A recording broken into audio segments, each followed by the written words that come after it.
We wanted to create a new organization that was community-based, that had local providers, local governance structure, engagement of local citizens, that would look beyond the traditional clinical model and take a more holistic view of community health. I think we definitely achieved that. Part of the original waiver, and this was Don Berwick's insistence, is there was required a formal learning collaborative. And so we met every month or 6 weeks with the CEOs and chief medical officers of all the coordinated care organizations in the same room at the same time, which really allowed us to learn from both the successes and the failures that we have. And I think the decision, for whatever reason, not to include past experience as a part of the RFA, I think we lost some of the hard-fought lessons that we've learned. It appears from the outside that we're moving away from a local, community-based, innovative, collaborative partnership between the agency and the coordinated care organizations to a much more regulatory, punitive insurance model.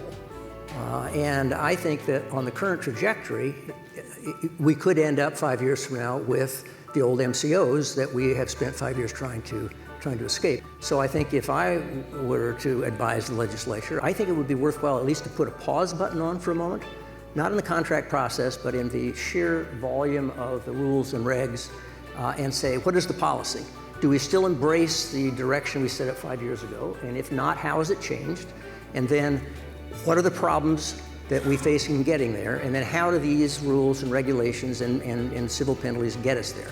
It seems to me that taking a month or so to actually answer those questions would alleviate a lot of the concern, a lot of the confusion, and put us in a better place to move this to the next level. We've got 1 million people on this care model, and actually it worked pretty darn well for 5 years. And I think that we need to make sure that CCO 1.0 is solid. And it just seems to me that we're adding a lot on that's creating an enormous administrative burden, so people are chasing the reporting requirements and the deadlines to make sure that they're not penalized.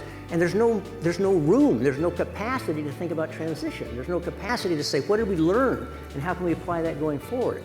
So all I'm suggesting when I say push the pause button and say, we might be on absolutely the right track, but let's just slow down a minute. Let's bring the CCOs to the table. Let's talk about the problem we're trying to solve, the obstacles we're trying to overcome, and then let's start again together.